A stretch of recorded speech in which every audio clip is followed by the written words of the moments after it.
What up, VC? Welcome to Vinyl Update number 98. Can't believe that I've made 98, well, I've made over 100 videos because there's some videos that aren't in that run of Vinyl Updates. But thanks for tuning in. If you're not subscribed to my channel, please subscribe. I was actually browsing through analytics just before making this video because I was going through my YouTube channel and saw that about 50% of the people that watch these videos aren't subscribed. So if that's you, click that subscribe button. I think it's crazy that I already have, not that I already, it's been a while I've been making videos, but that I actually have over 1,000 followers. I don't know who all of you are, but thank you for those of you that watch, and for those that comment and that I know. Always appreciate the interaction, talking about records.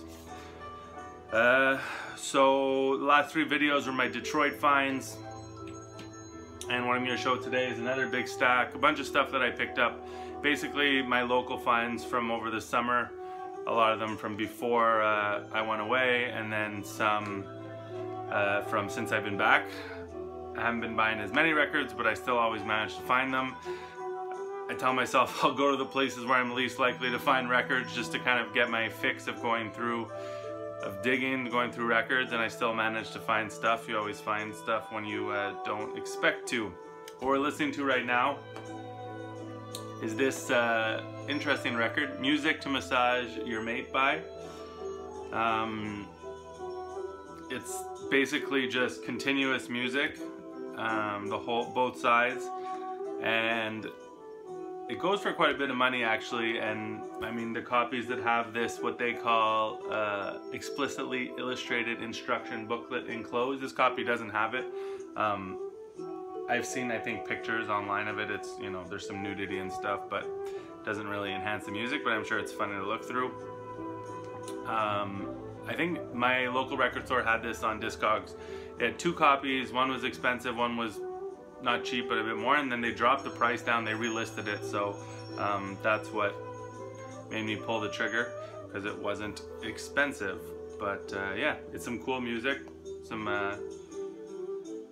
very, very mellow, nice electric keys, as you can hear here, and acoustic piano as well. Created by Robert Wotherspoon. So that's our soundtrack for today's video. We're already 3 minutes in and I haven't shown you anything. Picked up this, Ray Bryant, Up Above the Rock. This is on Cadet. Some decent soul jazz record. Why this is sought after is the sample, but the break on Up Above the Rock, which was sampled by Cool G Rap on the album Live or Let Die. The album's okay, it's pleasant, there's some nice tracks, but that track is banging, Up Above the Rock, and I wouldn't pay a lot of money for this. I know it goes online for quite a bit, but for some reason my local store, even again today I was there, and I find records for sometimes way more than I would want them, think they should be, and sometimes really cheap, like this one, which was like 10 bucks. So yeah. This has been at the local shop for a while, and when I met up with a out-of-town VC member, he told me that there was a fire track on here. I think I checked it out quickly, and a lot of the songs are kind of meh, but the title track, I believe it is, Confessing. So this is John Stubblefield confessing on Soul Note from 1985, which is pretty late. But that song is just a really, really good spiritual jazz song, 9-minute track. Cecil Bridgewater plays on here. I just noticed there's a typo. So this is a John Stubblefield record, but on the back cover, I made the same mistake. It says John Stubblefield. Interesting. I don't know the other musicians, Mulgrew Miller, Rufus Reid, Eddie Gladden, but anyway. I'll give this another spin. I did listen to that track a few times and really, really enjoy it. So this is worth picking up if you see it for that 9-minute track alone. The rest, nothing really blew me away. I'm curious about the first track now, Spiral Dance. But yeah, there's stuff like Waltz for Duke Pearson. This I haven't listened to yet. I picked this up right before going away actually, and I haven't made my way to it in the stacks, but The Fourth Way on Capitol. So this is, who's on here? Michael White on violin and Mike Knock on piano, Eddie Marshall on drums. I don't know Ron McClure on bass, but yeah, I have heard good things about this. Since I bought it, I've seen a couple people post it actually, so I'm looking forward to checking that one out. This is another recommendation from that same dig with the fellow VC member. I don't normally stop at Chuck Mangione records, but he said this one was worth picking up for a couple bucks, and I did actually listen to it before I left when I got home, and it was much better than I would have imagined. This is worth the price of admission. You got some congas on here. Don't know any of the other musicians. This, the local shop had listed at what I thought was a crazy price on Discogs, and I just kind of mentioned it to one of the guys there, and he just shot a message to the guy that prices the records, and he dropped it in more than half, like really dropped it down. So I grabbed it. This is Charles Kinard, not sure how you say it. Watu Wazui, Beautiful People, on Prestige Record. The lineup here is Virgil Jones, Rusty Bryant, Melvin Sparks, Jimmy Lewis, Idris Muhammad, and Bernard Purdy. Obviously, you must have different lineups on different tracks, but just some solid soul jazz. I believe this one's from '71, if I'm not mistaken.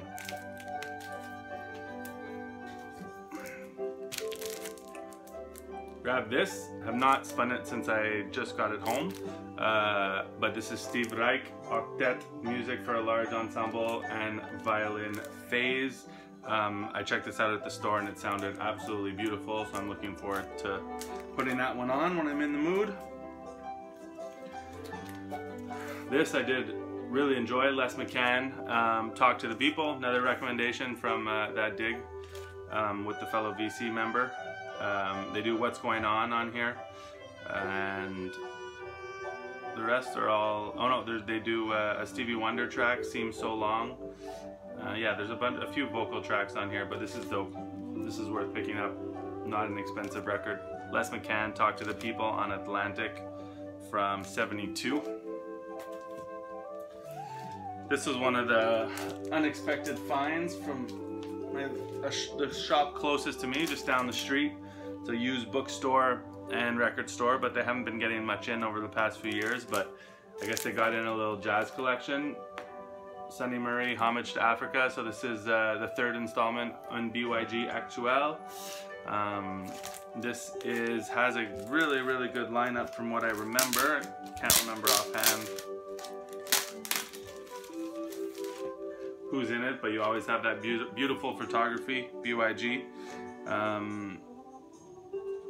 So yeah, it's a big lineup. Clifford Thornton, Lester Bowie, Gratian Moncur III, Roscoe Mitchell, Kenneth Torade, Archie Shepp, Dave Burrell, Alan Silva, Sonny Murray of course, Malachi Flavors, Arthur Jones, like huge and killer lineup. And I did spin this one, and this is not, I mean, it's free jazz, but it's not just like blow you away crazy out there free jazz. Some of the BYG sessions are a bit too much for me, but I really enjoyed this one.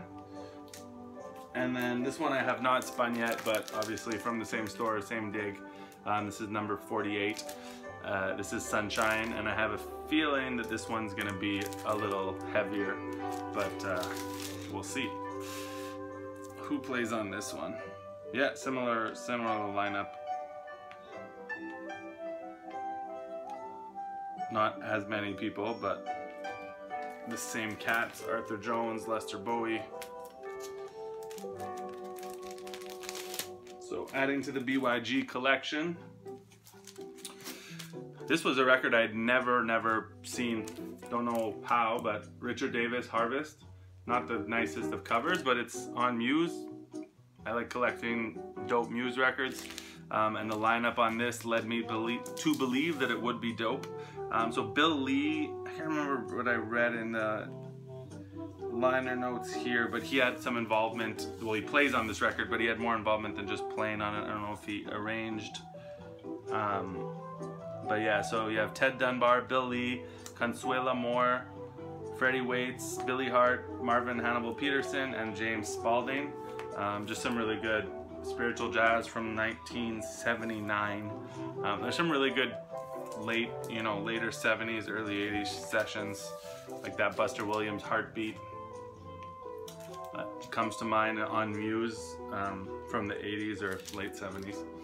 This is recommended for cheap if you can find it. I had never seen anyone talk about it, share it, or anything. There's another one completely unknown to me. Beautiful cover. This is on Soul Note, and it's by Kida Carroll. Really, really like this cover. Sorry, it's all black with just, a picture of him in the shadows. This is Shadows and Reflections is the name of the album, and I believe it's from '82. And this is just some, once again, really, it's not, this doesn't like blow me away, but it's really solid session, and it's really beautiful music. And you have, he plays trumpet and flugelhorn. You have Julius Hemphill, Anthony Davis, and Dave Holland, as well as Feroan Aklaf on drums. So I've heard of all those musicians. But this one's available on, where did I check it out? On Apple Music. The whole album's there to check it out. But yeah, it's definitely worth picking up if you see it. Kind of Blue Note, funky Blue Note session. Ruben Wilson, Blue Mode. This, for some reason, this cover obviously is kind of jumps out at you, so this is how I recognize this one is the cover. I don't know the music. It's just some pretty, not run-of-the-mill, but I don't think this album like is gonna blow anyone away. But it's a solid kind of session from, I want to say, yeah, '69 with Melvin Sparks on guitar, and I don't know the other players. There's saxophone on here, John Manning and Tommy Derrick on drums. But I like collecting those kind of like rare groove, Blue Note records from the period when I see them. This was from that same collection, I would say, that the local spot near me picked up. They're kind of putting it out, I guess, in stages, a few records at a time, because this is the first one I found, and I was just so surprised to find it there after not having found much in years. But so this is Andrew Hill, Point of Departure, and this is like a brand new copy of this. This is a second pressing, so it's a Division of Liberty pressing, and even for a second press, I wouldn't expect obviously to find a clean original for a price like this, but it was 25 bucks Canadian for this, and I was just floored that I don't get it. Like, sometimes their records are so overpriced, I find, and then other times so underpriced. I just wonder what's happening, who's pricing these records, if it's the same person, or anyway. I was very pleased, I'm not complaining. Kenny Dorham, Eric Dolphy, Joe Henderson, Richard Davis, Anthony Williams. I didn't have a copy of this in any way, shape, or form. I'm still missing a bunch of Andrew Hill records, like the early ones. I think this is probably the earliest one that I have now. I have Smokestack as well, but this is awesome Andrew Hill record, and kind of Point of Departure says it all. It's not crazy free, but it's definitely pushing the boundaries of what they were doing at the time, especially on Blue Note. I grabbed this because it was cheap, a used copy of the Last Electro-Acoustic Space Jazz and Percussion Ensemble. So this is Madlib, Miles Away, on Stone's Throw. I have on CD Yesterday's New Quintet album, and I listened to it, but it didn't kind of really capture me. This one I found interesting because each song is kind of titled for somebody, for a famous, legendary jazz musician. Excuse me while I change this record.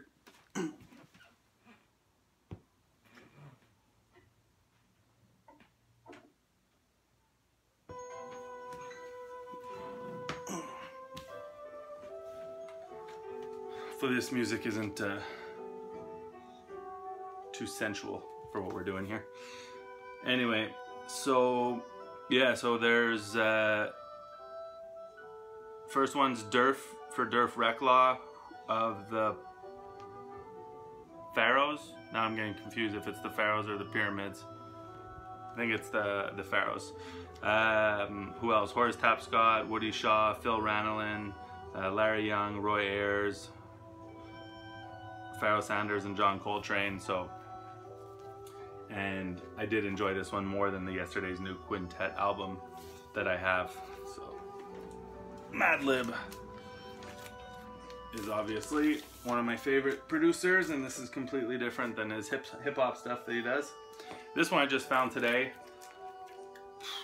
Again, things that I don't understand is the prices of records sometimes.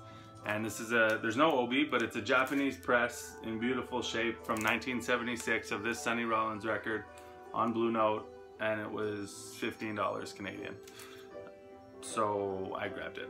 And it wasn't even in the stacks. I don't know, it was on the counter, and I asked the girl working there, I said, is that someone's stack? Because I could kind of see out of the corner of my eye this one on the top with the price tag on it, and I was like, that seems, because normally the Japanese Blue Notes, they're usually 90s, first of all, the ones they have there, and they're usually minimum's 20, I would say, but most of them are $30 to $40.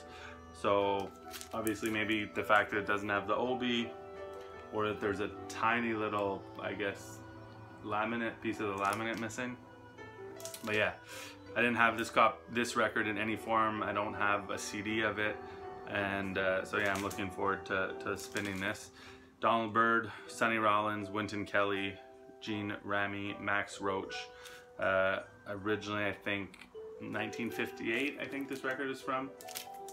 But one of those really expensive Blue Notes that I don't plan on buying an original of. Same thing for this. I've seen this record a ton of times. This is the ones I picked up today, and I've never grabbed it, but today the price just, you know, wouldn't let me leave it for $12. The great concert of Charles Mingus, and just this, come on, Clifford Jordan, Eric Dolphy, and Charles Mingus. This is 3 LPs. It's a Canadian pressing, but on America, which I've never seen, because the America records that I've seen are always the actual French pressings, but this is a Canadian pressing of it in good shape. This trifold, so I'm looking forward to digging into that. This was a sweet, sweet find. I don't know, this is a store I don't go to too often that I picked this up at. This is my first Can record. I hear amazing things about Can, but I've kind of waited. I haven't listened to them online, and not that I'm expecting to come across originals of their records ever, but I came across this one. It's a Canadian pressing in pretty good shape that was really cheap. And so I put it on, and I didn't really know what to expect, and at first I was taken aback, because it's maybe not what I expected. I didn't know what to expect, but it's definitely different sounding music, but it's, once you get into it, it is really rewarding and really, really cool music. Can, Future Days on United Artists. This I think I've already shown. A few Japanese pressings that I picked up. This is a couple months ago now, of records I didn't have. Eric Dolphy, Far Cry with Booker Little on New Jazz. I think this is like a 77, 78, somewhere late 70s pressing. I've got a few Eric Dolphy records recently here. Another Inner Urge, Joe Henderson, another Japanese Blue Note. Don't have any Joe Henderson Blue Note albums, it's CD, records, anything, so, you know, they're expensive, so I picked up this this pressing. McCoy Tyner, Bob Crenshaw, Elvin Jones, just excellent stuff from Mr. Joe Henderson. Love that cover too. Didn't have a copy of this, filling in. This is Soul Train, Japanese pressing. Love this, have the CD, haven't played it in a long time, but I used to listen to this when I was first getting into jazz all the time. Filling in some holes in my collection with Japanese presses. The real McCoy Tyner, Joe Henderson, Ron Carter, Elvin Jones, another great session. I don't think I have this one on CD either. Hip hop record, Johnson & Johnson. So this is Blue and Mainframe, Blue from Blue and Exile. I don't know if anyone knows this record. I really enjoy it. This is a sealed pressing I came across, and I have the CD, but I really enjoy this. Not as much as Below the Heavens. That's like, you know, 11 on 10 in my mind, but this is a solid hip hop record from a few years after that Below the Heavens came out, 2008, and there's a lot of stuff that Blue did. I don't really enjoy anything that he did other than after Below the Heavens. Just a lot of weird stuff and a lot of diluted. But this one is the only other full album that he's done that really resonated with me. So if you like Below the Heavens, if you like Blue, this one, Johnson & Johnson, is worth checking out for sure.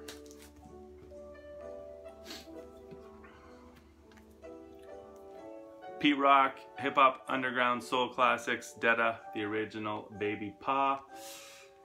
Sealed pressing. Don't ask me where the hell this came from, but I found it and I haven't cracked it open yet. I don't know if I will. I feel kind of weird about it. Normally I don't mind cracking open sealed records, but for some reason, anyway, it's usually jazz ones that I have. And I don't even know that I know this one. I know the I more, which I think is the better one. But anyway, this is a cool one to find. Eric Dolphy, Iron Man. So this is the original cover. I know it was re-released later in the 70s with a kind of bright, colorful cover. But this is Eric Dolphy. This one is from... So it was recorded obviously in the early 60s since he died in 64, but I think this was released in like 68. This is a Canadian pressing. So this is an insane lineup of Richard Davis on bass, Clifford Jordan, obviously on sax, Huey Simmons on sax, Prince Lasha on flute, Woody Shaw on trumpet, Bobby Hutcherson, who's credited as Robert Hutcherson here on vibes, Eddie Kahn as well on bass, I think on one track, and then J.C. Moses. So this is a session that was never released until years after Eric had passed away, and this is on Douglas Records. This is the original Canadian pressing. Really good record. So of all the records that I find that I think are great deals, this one was not one. I don't know, seems silly to overpay for what is not really what you want, but I really wanted a pressing of this record that was not a modern reissue. But anyway, this is what I have for now. This is Mingus, the Black Saint, and the Sinner Lady. Never found an original pressing of this. This is a 70s pressing on the green label, and I thought it was expensive for what it was, but I really wanted this record because I never come across it. So this will do until I find an original. But this is obviously, if you don't know this record, go check it out right now. This is a masterpiece by Charles Mingus on Impulse Records. Same kind of thing. This one kind of annoyed me because I had found this record, Art Blakey and the Afro Drum Ensemble, years ago when I was first getting into digging. One of the stores here had a bunch of Blue Notes in, and this was one of them. But it was before I kind of felt comfortable spending money on records. You know, for me, $20 was an expensive record back then. And I think it was 25 bucks for an original pressing of this, New York labels. And I went back, I didn't buy it. And there was a few records that I missed out on that day. I went back the next day and it was gone. I did get another Art Blakey. I got Free for All. but this one was gone. So, and I've since then, it kind of always bugged me. That and Mosaic are the two that I kind of missed out on. But anyway, so I paid a bit less than that now, but this is a second pressing on Liberty, but it's in great shape. But hey.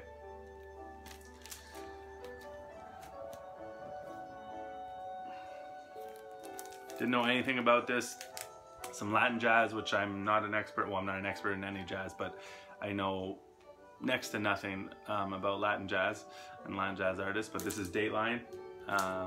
Pucho and the Latin Soul Brothers, obviously the crispy, clean, minty cover of this Prestige record kind of attracted me. And there's some really kind of upbeat, groovy stuff on here that I dig, and then some slower stuff that I'm gonna give another chance to and see if I can get into it. But yeah, this is my first record by Pucho and the Latin Soul Brothers. This was a cool find. Kenny Burrell and John Coltrane. This is original new jazz, and it wasn't, it was well priced because I think the sleeve is, yeah, the sleeve's pretty, this sleeve itself, like the front looks great, but the seams are pretty destroyed, but that's okay. Just pop it in the sleeve and the record's in, sounds really good. So yeah, happy to add this to the Coltrane collection and to the original new jazz collection. And lastly is this record that is a cheap record that I had been wanting for some time and was surprised that I'd never come across it, and came across it in the place that I probably would have least expected, this random little art gallery that has some records. I think I bought one record there before, but I was driving by because I had to do a little detour thanks to all the construction here in Montreal. So I decided to stop quickly and run in. And the reason I wanted this is I was on a Cecil McBee kick, which I always am because he's one of my favorite, and he was on this, and when I had sampled it online, it sounded dope. So this is John Clemmer, Magic and Movement, and this has Mike Knock on it as well, Cecil McBee, Alphonse Mouzon, Eddie Marshall. So yeah, for a couple bucks, this is worth the price of admission, definitely. I think it's a live session, if I'm not mistaken. Yeah, it's from the Montreal Jazz Festival and the Ash Grove. So that's it for the recent finds for this vinyl update. Managed to make it almost another 30-minute video. Next video I make is gonna be just shorter and about some records that I've been listening to, not that I've necessarily bought recently. So yeah, I'm looking forward to that. I figured I'm almost up at 100 now vinyl updates, so I'll start down at the bottom with something new for you guys, and I'll do keep doing vinyl updates as it goes. But I definitely have a lot of listening to do, and I want to start digging into my shelves more instead of just from these stacks of recent buys from this crazy summer of record buying. So hope everyone's doing well. If you're not subscribed, you're probably not still watching at this point, but hit the subscribe button. My name's Kieran, channel's Needle Groove. Peace, guys.